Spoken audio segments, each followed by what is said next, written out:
佢哋咧都參加咗呢個計劃接近10年㗎啦，探訪觀塘區嘅老友記，為佢哋提供支援同埋關懷。係啊，我哋觀塘區總共有3間社區服務機構，總共有4個單位，服務緊觀塘區嘅老友記。你又估下啦，其實觀塘區有幾多位樂齡之友咧？佢哋緊守崗位，並且支援緊老友記嘅情緒。等我數下手指先，計埋咧手指數唔掂嘅。不過咧我知係啦。咁其實咧在場咧穿着黃色嘅 polo T 恤咧，都係我哋嘅樂齡之友。本區咧共咧有48位嘅樂齡之友，一同咧就為觀塘區嘅老友記編織緊一個心房網，支援佢哋嘅精神健康。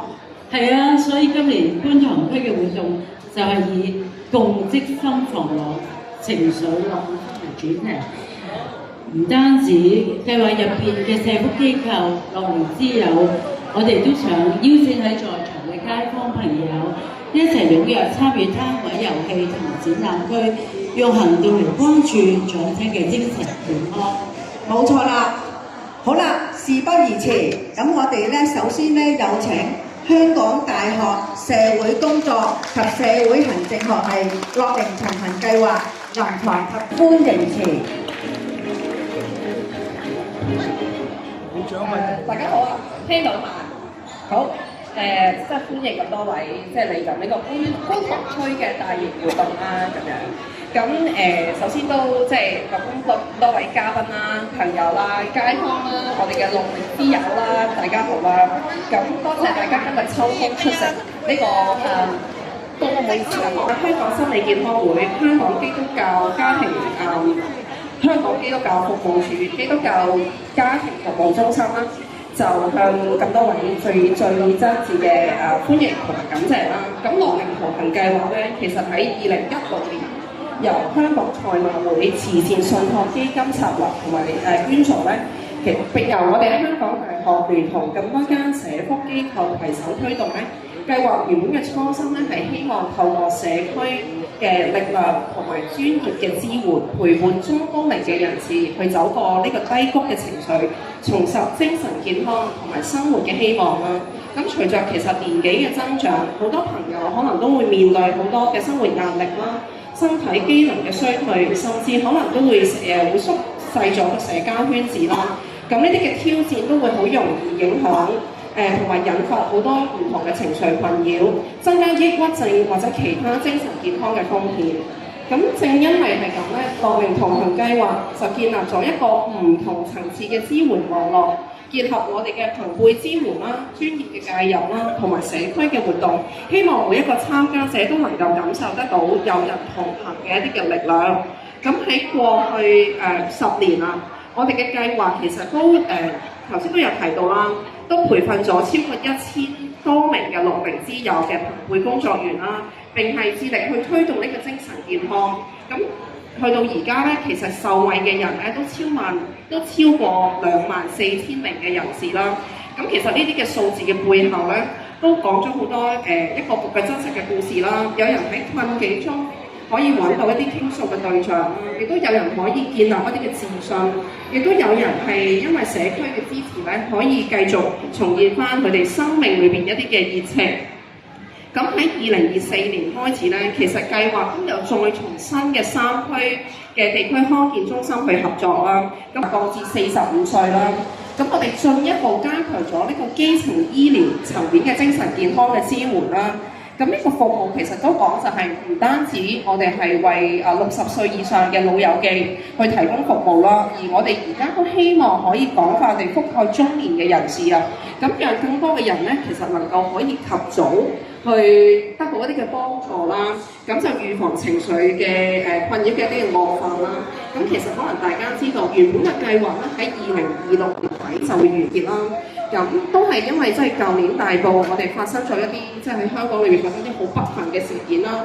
咁其實香港賽馬會都即刻作出一連串嘅一啲嘅回應啦。咁同時都將我哋嘅計劃延至到去2028年中咁我哋嘅服務咧都會再進一步擴展到新嘅3區嘅地區康健中心，咁包括就係大埔區啦、深水埗區同埋九龍城區。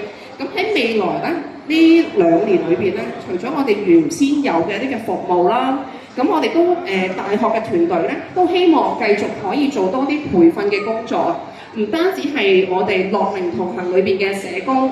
我哋都希望一啲唔係我哋 Johnage 馬會 support 嘅一啲嘅機構咧，其實我哋都希望訓練更加多嘅專業團隊、專業嘅社工，可以提供一啲認知行為嘅治療啦咁樣。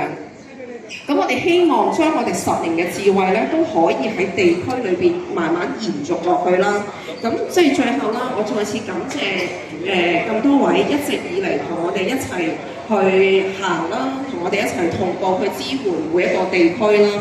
咁我哋都希望攜手同行，讓樂齡咧唔單止只係一個年齡嘅象徵，而係充滿活力、智慧、關愛嘅人生嘅階段。咁希望大家一陣間都可以落力啲去周圍行下，同埋玩唔同嘅攤位遊戲。多謝咁多位。唔該晒，咁嘅事請翻去電腦台下就座。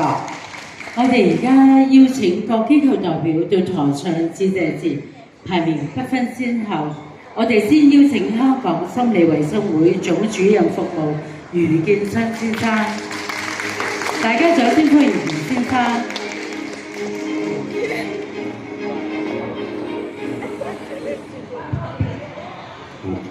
好，各位嘉賓大家好。咁咧就香港大學Angie， 跟住基督教家庭服務中心啊，刁生，仲有咧基督教服務傳廟啦，同埋咧咁多位樂齡師友，你哋好。咁咧我就好開心啦。咁咧今日咧我可以出席呢一個觀塘嘅大型社區活動。我哋個名叫做乜嘢啊？係啦。咁啊共職嘅意思咧就好似你哋一樣啦，樂齡大使一樣。其實咧如果我哋單靠我哋嘅前線同事啦、社工咧，係織唔到呢個心房網嘅。一路以嚟咧都係樂齡師友咧去幫手喺地區咧建立好多嘅心房網。讓到咧呢度嘅長者，觀塘區嘅長者咧，可以被你哋關懷啦，俾你哋咧一個電話嘅問候啦，或者咧你哋每個月定期去探訪佢哋。其實咧你哋所做嘅嘢咧係應該比我哋更加多嘅。咁咧不如俾啲掌聲你哋自己啦。咁咧而今日咧就希望大家情緒落滿分啦，因為咧我哋有好多唔同嘅攤位咧，都希望大家咧有分嘅，係啦，有一個開心嘅氣氛。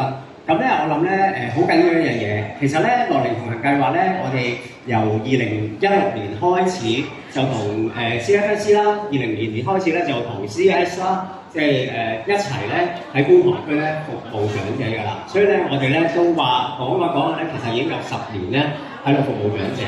咁我相信咧呢10年咧嘅經歷咧都得來不易嘅。我哋咧情緒可以落滿分。咁咧，我今日所講嘅就係咁多啦。咁咧都希望大家可以去好好享受今日嘅晏晝。多謝余生，請到台下就座。接住落嚟咧，我哋邀請基督教家庭服務中心服務總主任刁廣浩先生。各位嘉賓大家好，我見到咁多人咧，其實咁多人講嘢，不如我唔好講啦，咁多人講啦，我驚你哋好悶。不過有啲我忍唔住都要講嘅。因為咧，其實咧，我每次嚟到咧參加樂齡同行嘅計劃嘅時候咧，最中意睇你嘅成果，最中意睇咩咧？就睇邊個做司儀，俾啲掌聲佢哋先。其實我哋每個單位輪流做嘅，其實呢個體驗咗好多長者或者好多義工咧，其實佢越做越多，越做越好。咁咧，我哋咧就參與咗叫社區嘅精神健康推廣計劃。其實我哋有一班樂齡之友咧，地圖出嚟叫做氣爆觀塘指南，就係其中一個佢哋自己產生。